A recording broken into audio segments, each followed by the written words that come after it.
How far would the US government go in order to justify going to war with another country? Would they stage hijackings? Maybe terror attacks on their own soil or soil abroad? Would they kill innocent people? Hold fake funerals for people who they said had died but never existed in the first place? They wouldn't do that, would they? Operation Northwoods, a 1962 declassified document. This was prepared by the Joint Chiefs of Staff for the Secretary of Defense. Then it went on to JFK, who ultimately said, "Nuh-uh, we're not doing this," which is a good thing because the plan in here is absolutely insane. Let's take a look at it. Little background first. At the time, Fidel Castro was ruling Cuba. The U.S. didn't like that. They wanted to replace him with someone who aligned with U.S. interests. They tried assassinating him. They tried inciting a revolt within the country. It wasn't happening fast enough. So they decided, we got to go in with the military, but it has to be justified on the world stage and with our own U.S. people. So they came up with 9 tactics of, here's what we can do in order to justify it. By looking at these, even though they weren't approved, we can see that maybe we need to start to question things that have happened in the world. Maybe the past, present, and future. Can we believe what the government says actually happened, or was it all staged? Let's take a look at the 9 tactics because I think they're interesting. We're going to go into the details here because I like the details. The first one is super basic. It's basically, we're going to do exercises close to Cuba's coast, and we're going to send little whispers through the underground so that they think that a U.S. attack is imminent. So perhaps Cuba will be on the defensive and attack first. We'll maintain the posture that, oh no, these were just exercises, but we'll go in and be justified to use our military on their soil. The second one is a little bit more interesting. They plan an attack on their own Guantanamo base. They're going to use Cuban friendlies dressed in Cuban military uniforms so it looks real. They'll put a group outside of the gate, have them start a riot, put some of them inside the base so it looks like they're being attacked, blow up some ammunitions, blow up a U.S. plane. Actual damage will be done to the structures. Then they're going to pretend like they capture the bad guys. Again, these are Cuban friendlies. This is all fake. And the most interesting part of this one is they're going to sink one of the U.S. ships off the coast, blame it on the Cubans, of course, and hold mock funerals for the people who died. There was no one on the ship. This is all fake. The third one involves using a drone ship off the coast of Havana or Santiago, so the civilians see what happens and believe it. Okay? The Cuban military is obviously going to be curious about this U.S. ship that's so close, so they're going to send out someone to check it out. When it gets close, they blow up the U.S. ship. That way it looks like this Cuban boat did it, but no, they didn't. Then they're going to stage rescue efforts to save the crew who might have survived the attack. Again, there was no one on the boat in the first place. The fourth tactic, this is where we see the first instance of them being willing to sacrifice innocent lives. So they're looking at a refugee boat that's going from Cuba to U.S. Blow it up. It can be real or simulated.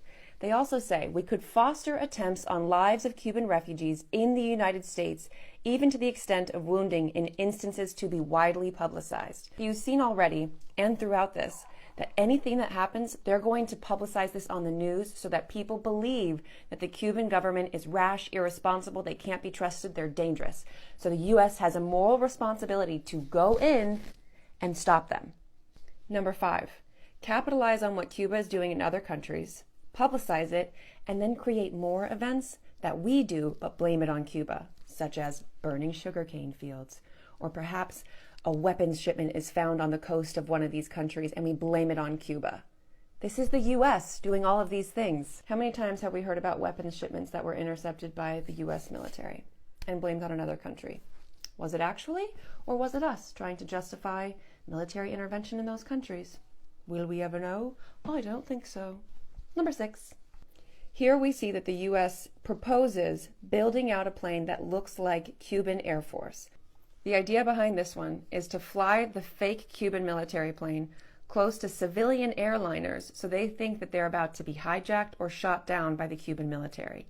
Everyone on board will look out the window, see the Cuban plane, think that they're being attacked. Even the pilot is going to believe that they're about to be attacked. So they're going to come over on the intercom, maybe on FAA, and say, "We're being attacked. We need to make an emergency landing."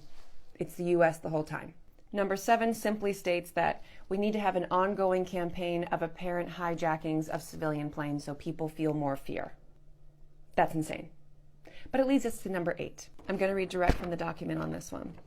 It is possible to create an incident which will demonstrate convincingly that a Cuban aircraft has attacked and shot down a chartered civilian airliner. How are they going to make it more dramatic? They're going to say that it was a group of college students who were going on holiday, and they outline exactly how they're going to do it. So there will be 2 planes. One's a drone.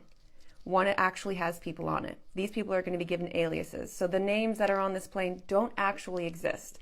The planes will take off at about the same time. Civilians will land safely, exit, disappear. Those people don't exist. The drone will keep going. When it gets over Cuban airspace, they'll send out a Mayday signal. At the same time as they do that, a radio signal will trigger the destruction of this plane. That one blows my mind. I mean, we can see how that would be used and publicized, and the US people and maybe even international audiences would start calling for war with Cuba.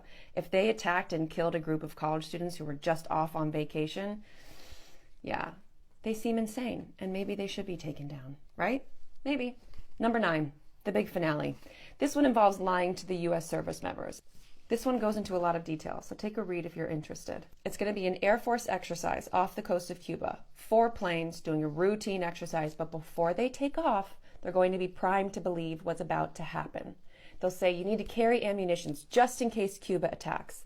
The pilot at the end of the formation is in on the whole gig. At some point during the flight, he'll say he's being ambushed, and then he'll cut his signal of his plane so no one can see him or find him. He's going to land safely. He's fine. By the way, this guy has an alias. He doesn't actually exist. At the same time that the plane would have crashed, a submarine is going to pop up in the area and distribute plane parts. And these 3 pilots who were in the air actually believe that they just lost a brother in arms. So they land. This is what it says. The pilots returning to Homestead would have a true story as far as they knew. Search ships and aircraft could be dispatched and parts of aircraft found. So they're going to lie to their own military members. They lie to the public. They publicize everything. They hold fake funerals. They send lists of fake victims off to the news. It is absolutely insane the lengths with which they are willing to go and lie to the American people and the world. So thankfully this wasn't approved. But when we see this, doesn't it make you kind of question the world events that we've seen so far? What was staged? What was real? All of this is shocking to me. I mean, I kind of had thoughts. I am more conspiratorially minded, but only because shit like this exists, and I can see that something is happening, that they're willing to lie to us to this degree. And maybe this plan wasn't approved because of the president that we had at the time. But if it had been a different president, would this have been approved? At any point in the past, present, or future, have things like this been enacted, sold to us on the TVs as being fact, justifying war with killing another group of people?